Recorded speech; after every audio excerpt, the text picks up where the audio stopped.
This is Ian Clark. There are people, not too many people, who have made it to the seventh platonic river. Of all the rivers of desire, the seventh river of sexual desire is the final, ultimate challenge. It is said that to cross the seventh river is to enter a land of eternal bliss. Long ago, there was the river of addictive drugs, alcohol, and tobacco. Many people were standing on the other side of it, yelling over the methods of crossing. Those who had not yet crossed could see and hear those who were free and on the other side. But the seventh river is much different. It's adumbrated by fog and mist, and the few people that stand at its edge have little help in the modern world. Across the vast internet, there are a few voices that speak of chastity in certain terms, and there are only very few who will share their map across this steaming cauldron. So we are led to Scripture, words that have crossed eons of time, words that beckon from a time more noble and plain. The celibates of China numbered in the millions, and to them medicine and science had to include the marking of the path to sexual control. This simple, vital wisdom was carried to us in a knapsack from India by a man named Damo in the form of Scripture. And today, I'll reveal it to you.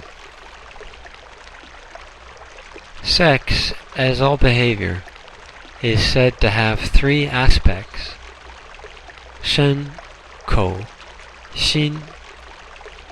The body, the word, and the mind. On the most basic level is the body. There is no excuse for not controlling it. At the previous river, we may have quit smoking, which is, in its very essence, not putting a cigarette in the mouth. At the seventh river, it is not clicking on porn. It is coolly positioning the mouse to delete all sexual material from the computer. It is not dialing the number of an old flame of a sexual interest. And it is not the misuse of the hand. As we can see, there are many actions here that are totally voluntary, and to make any of these motions requires overt, conscious action. These actions, when conscious of them, are easily stopped. Then there is the word. The word is also a conscious action, and something we need to get awareness of. We cannot, while trying to cross this river, speak negatively of the journey. We never speak in foul language, which is most certainly sexual in nature, and we should not speak anything of our life on the previous bank, of our previous sexual history, of gory details. This could be a kind of nascent bragging, such as we hear at AA meetings, where everyone in a circle implicitly competes for better stories. We don't want that kind of thing. We don't want to speak of our past in a competing fashion with anyone. So it's best to speak of it in only the most vague terms and only when absolutely necessary. And indeed, as we cross the river, that life will naturally become vague again.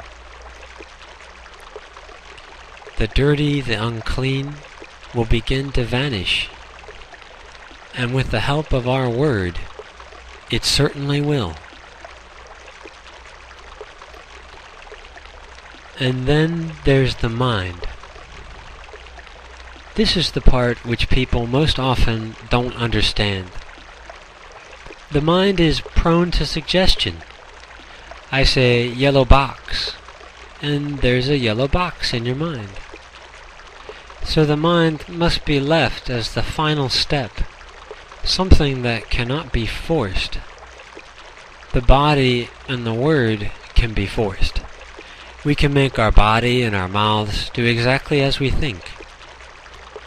And it is through the control of the first two that the last, the mind, naturally follows. The mind will begin a rerouting process. Thoughts will go from south to north, from down to up.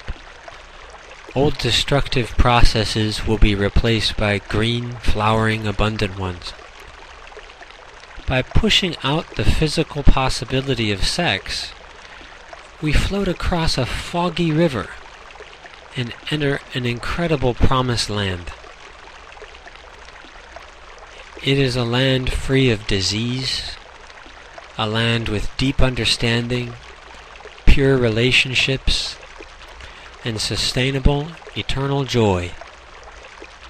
So remember this ancient code for crossing the seventh river. Take immediate control of your body and your word, and progressive control of your mind, and I'll be seeing you on the other side.